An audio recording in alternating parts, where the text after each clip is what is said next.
गया, जिससे हमारा रीफाइनेंसिंग रिस्क कम हुआ और मालियाती इस्तेहकाम में इजाफा हुआ। डेट प्रोडक्ट्स को डाइवर्सिफाई किया जा रहा है ताकि इन्वेस्टर बेस को बढ़ाया जा सके। इस सिलसिले में पाकिस्तान स्टॉक एक्सचेंज के ज़रिए स्कूप बॉन्ड का इजरा कर दिया गया है, जबकि मज़ीद प्रोडक्ट्स को लॉन्च करने पर गौर किया जा रहा है। ग्लोबल बेस्ट प्रैक्टिसेस के मुताबिक डेट मैनेज ऑफिस की रीस्ट्रक्चरिंग की जा रही है। पहले पैंडा बॉन्ड के इजरा की तैयारी मुकम्मल कर ली गई है, जिसका मकसद दुनिया के सबसे बड़ी और गहरी चीनी कैपिटल मार्केट तक पाकिस्तान की रसाई को मुमकिन बनाना है। SOE reforms. जनाब स्पीकर, स्टेट ओन्ड एंटरप्राइजेज हुकूमती ख़जाने पर 800 अरब रुपए से ज़्यादा का सालाना बोझ डालती हैं। सब्सिडीज़, ग्रांट्स और इक्विटी की मदद में दी गई हुकूमती इमदाद को शामिल किया जाए तो ये तखमीना 1 ट्रिलियन रुपये सालाना से तजावज़ कर जाता है। यही वजह है कि SOE रिफॉर्म्स मालियाती नज़्म व ज़ब्त के लिए इंतहाई अहम हैं। हुकूमत ने SOEs के हवाले से कई अहम इक़दाम किए हैं। SOE रिफॉर्म्स का एक अहम सतून उनकी मुख्तलिफ कैटेगरीज़ में तकसीम है, जिसके ज़रिए उनकी मुस्तक़बिल की सिमत यानी प्रिवेटाइजेशन, रीस्ट्रक्चरिंग या प्राइवेट पब्लिक पार्टनरशिप मॉडल का तयन किया जाता है। काबीना की एक कमेटी के ज़रिए इस कैटेगराइजेशन को मुकम्मल कर लिया गया है। प्राइवेटाइजेशन पे जनाब स्पीकर, अवामी शोबे की कारकर्दगी को बेहतर बनाने, माली बोझ को कम करने और सरमायाकारी को फ़रोग़ देने के लिए हुकूमत एक जदीद और मुतहर्रिक निजकारी हिकमत अमली पर अमल पैरा है। ये हिकमत अमली नॉन एसेंशियल सरकारी इदारों की शफाफ और मौसर निजकारी पर मरकूज़ है, ताकि मुख्तलिफ शोबों बिलखसूस तवानाई और मालियाती शोबे मुसाबकत, कारकर्दगी और निजी सरमायाकारी को फ़रोग़ दिया जा सके। माली साल 2025-26 में हमारा हदफ है कि हम PIA और रूज़वेल्ट होटल जैसी अहम ट्रांजैक्शन मुकम्मल करें और डिस्कोज एंड जेनकोज जैसी कलीदी एहसासों को निजकारी के लिए पॉलिसी और ज़ाब्ता जाती इस्लाहात को आगे बढ़ाएं। सबसे अहम बात यह है कि हम निजकारी को सिर्फ एक माली इक़दाम नहीं, बल्कि पाकिस्तान की सरमाया मंडियों को वुसअत और गहराई देने का एक ज़रिया समझते हैं। मुनज़्ज़म पब्लिक लिस्टिंग और ऑफर्स के ज़रिए हमारा मकसद ये है कि सरकारी असासों को स्टॉक मार्केट में शामिल किया जाए, ताकि मार्केट में शफाफियत बढ़े, सरमायाकारों की शिरकत मुमकिन हो और अवाम की मईशत में शमूलियत को फ़रोग़ दिया जा सके। I would now want to talk about the right sizing of the federal government. जनाब स्पीकर, हमने वफाकी हुकूमत की इदारा जाती तश्कील को वज़ीर आज़म साहब की विजन के मुताबिक दुरुस्त, मुनज़्ज़म और जदीद बनाने के इक़दाम का आगाज़ किया है। ये अहम और बुनियादी इस्लाहात इस असूल पर मबनी है कि हुकूमत अवामी सहूलियात की फराहमी के लिए टैक्स दहिंदगान पर कम से कम बोझ डाले, हुकूमती स्ट्रक्चर में इनोवेटिव आइडियाज़ के लिए साजगोर माहौल दस्तयाब हो और हुकूमती कारोबारी मामलात में हिस्सा ना बने, बल्कि जो मैं बार बार कहता रहता हूँ और वज़ीर आज़म साहब भी यही कहते हैं, the private sector should lead the country. अब तक काबीना ने 10 वजारतों की राइट साइजिंग के मंसूबों की मंजूरी दे दी है, जो अमल दरामद के मरहले में हैं। 6 डिवीजन्स को ज़िम करके 3 बना दी गई हैं। 45 कंपनियों और इदारों को प्राइवेटाइज, ज़म या वाइंड अप किया जा रहा है। तकरीबन 40,000 वेकेंट पोजीशंस को ख़त्म कर दिया गया है। अगली 10 वजारतों के लिए राइट साइजिंग की सिफारिशात को हतमी शक्ल दी जा चुकी है, जबकि मज़ीद 8 वजारतों के हवाले से तजावीज़ ज़ेर गौर है। Pension reforms. जनाब स्पीकर, पेंशन रिटायर्ड मुलाजमीन का बुनियादी हक है। पिछली कुछ दहाइयों में पेंशन स्कीम में एग्जीक्यूटिव ऑर्डर्स के ज़रिए तब्दीलियाँ की गई, जिसकी वजह से सरकारी ख़जाने पर बोझ पड़ा। पेंशन स्कीम को दुरुस्त करने और सरकारी ख़जाने पर बोझ को कम करने के लिए हुकूमत ने पेंशन स्कीम में इस्लाहात की हैं, जैसे कबल अज़ वक्त रिटायरमेंट की हौसला शिकनी, पेंशन इजाफा कंज्यूमर प्राइस इंडेक्स से मुंसलक, शरीक हयात के इंतकाल के बाद फैमिली पेंशन की मुद्दत 10 साल तक महदूद, एक से ज़ायद पेंशन का खात्मा, रिटायरमेंट के बाद दोबारा मुलाजमत की सूरत में पेंशन या तनख्वाह में से किसी एक का इंतखाब। अब मैं उन अहम मौज़ूआत का अहाता करना चाहता हूँ जनाब स्पीकर, कि जो कि कौमी अहमियत के हामिल हैं। पहले क्लाइमेट चेंज। जनाब स्पीकर, माहौलियाती तब्दीली पाकिस्तान के लिए एग्जिस्टेंशियल थ्रेट है। ये हमारी बका का मसला है। पाकिस्तान माहौलियाती तब्दीली से सबसे ज़्यादा मुतासरा मुल्क में शामिल है।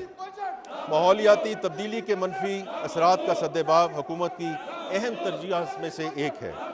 माहौलियाती तब्दीली से निपटने के लिए बेशबहा वसाइल की ज़रूरत होती है। اسی لیے حکومت نے گزشتہ 16 ماہ میں کلائمیٹ فائنانس پر خصوصی توجہ دی ہے اور اس سلسلے میں نمایاں کامیابیاں بھی حاصل ہوئی ہیں۔ ورلڈ بینک اور آئی ایف سی سے کنٹری پارٹنرشپ فریم ورک کے تحت پاکستان کو اگلے 10 سال میں $40 ارب کے وسائل مہیا کریں گے۔ ماحولیاتی تبدیلی سے نمٹنا اس فریم ورک کی اہم ترجیح ہے۔ اسی طرح 1 سال کی انت تک محنت کے بعد آئی ایم ایف نے پاکستان کو $1.4 ارب کی ریزیلینس اور سسٹینیبلٹی فیسلٹی فراہم کی ہے۔ حکومت پاکستان نے پہلے گرین سکوک کا بھی اجرا کیا ہے، جس کے ذریعے ماحولیاتی تبدیلی سے متعلق منصوبوں کے لیے مقامی مارکیٹ سے وسائل کی فراہمی ممکن ہوئی ہے۔ ان وسائل کی دستیابی پاکستان کو ماحولیاتی تبدیلی سے محفوظ بنانے میں انشاءاللہ مددگار ثابت ہوگی۔ میں اب سوشل پروٹیکشن اور بے نظیر انکم سپورٹ پروگرام کا ذکر کرنا چاہوں گا۔ جناب اسپیکر، ہماری حکومت ایک جامع اور مؤثر سماجی تحفظ کے نظام کے ذریعے معاشرے کے کمزور ترین طبقات کے تحفظ کے لیے پرعزم ہے۔ جاری مالی سال 2024-25 کے دوران بے نظیر انکم سپورٹ پروگرام نے کم آمدنی والے خاندانوں کو معاشی مشکلات سے بچانے میں اہم کردار ادا کیا۔ 592 ارب روپے کے مختص فنڈ میں سے ایک کثیر رقم کے ذریعے 99 لاکھ مستحق خاندانوں کو غیر مشروط نقد امداد فراہم کی گئی۔ اس کے علاوہ 1 کروڑ 16 لاکھ بچوں کو تعلیمی وظائف کے ضرور میں مالی معاونت فراہم کی گئی۔ بی آئی ایس پی کے نشو و نما پروگرام کے تحت 15 لاکھ لیکٹیٹنگ اینڈ پریگننٹ مدرز کو اور ان کے 16 لاکھ بچوں کو نقد امداد اور غذائیت پر مبنی خصوصی خوراک فراہم کی گئی۔ مالی شمولیت کے فروغ کے لیے سال بھر میں 2,50,000 مستحقین کو فائنینشیل لٹریسی کی تربیت دی گئی۔ انفارمیشن ٹیکنالوجی، جناب اسپیکر، آئی ٹی کا شعبہ اپنی برآمدات کی صلاحیت کی وجہ سے ملکی معیشت کا ایک انتہائی اہم حصہ بن چکا ہے۔ ڈیجیٹل گورننس اور سائبر سیکیورٹی کے حوالے سے پاکستان کی خدمات کا بین الاقوامی سطح پر اعتراف کیا گیا ہے۔ Global cyber security index 2024، U N E government index اور I C T develop index میں پاکستان کی بڑھتی ہوئی رینکنگ ملک کے آئی ٹی شعبے کی ترقی کا منہ بولتا ثبوت ہے۔ رواں مالی سال کے دوران پاکستان کی آئی سی ٹی برآمدات میں متاثر کن اضافہ ریکارڈ کیا گیا۔ سال کے 10 مہینوں میں یہ ایکسپورٹ $3.1 ارب تک پہنچ گئی، جو پچھلے سال کی نسبت 21.2% زیادہ ہے۔ یہ نمایاں اضافہ حکومتی پالیسی کے نتیجے میں ہوا۔ اگلے مالی سال میں بھی اس شعبے میں ترقی کا سفر جاری رکھا جائے گا۔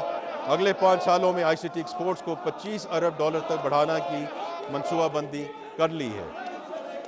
S M Es and affordable housing, جناب اسپیکر، ایس ایم ایز ہماری معیشت کی خوشحالی کے لیے ریڑھ کی ہڈی کی حیثیت رکھتی ہے۔ یہی وجہ ہے کہ وزیر اعظم پاکستان نے ایس ایم ایز کے فروغ پر خصوصی توجہ دی ہے۔ اس سلسلے میں وزیر اعظم نے ایک اسٹیئرنگ کمیٹی تشکیل دی ہے تاکہ تمام سرکاری اداروں کی مربوط کوششوں سے اس شعبے کو فروغ دیا جا سکے۔ سمیڈا نے 2024 سے لے کر 27 تک کے لیے 3 سالہ کاروباری منصوبہ تیار کیا ہے، جس کے اہم اجزاء میں ایس ایم ای فائنینسنگ میں اضافہ، برآمدات کا فروغ، صنعتوں کے مابین روابط، خواتین کی کاروباری شراکت اور موسمیاتی تبدیلیوں کے اثرات سے تحفظ شامل ہے۔ ایک بڑی کامیابی S M E risk coverage scheme ہے، جس کے تحت مئی 2025 تک 95,000 سے زیادہ ایس ایم ایز کو 311 ارب سے زیادہ زائد کی مالی معاونت فراہم کی گئی۔ اس کے نتیجے میں کل ایس ایم ای فائنانس 471 ارب روپے سے بڑھ کر 641 ارب روپیہ ہو گیا ہے، جبکہ مستفید ہونے والے کاروباروں کی تعداد 1,74,000 سے بڑھ کر 2,62,000 تک پہنچ گئی ہے۔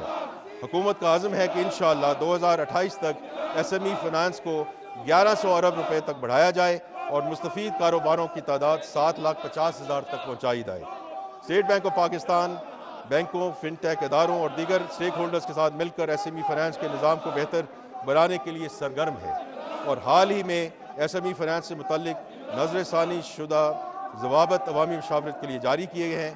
ان ضوابط کا مقصد بینک کو زیادہ لچک دینا، قرضے کے حصول کا عمل آسان بنانا، ٹیکنالوجی کے استعمال کو فروغ دینا اور ضمانت کی شرائط کو نرم کرنا ہے۔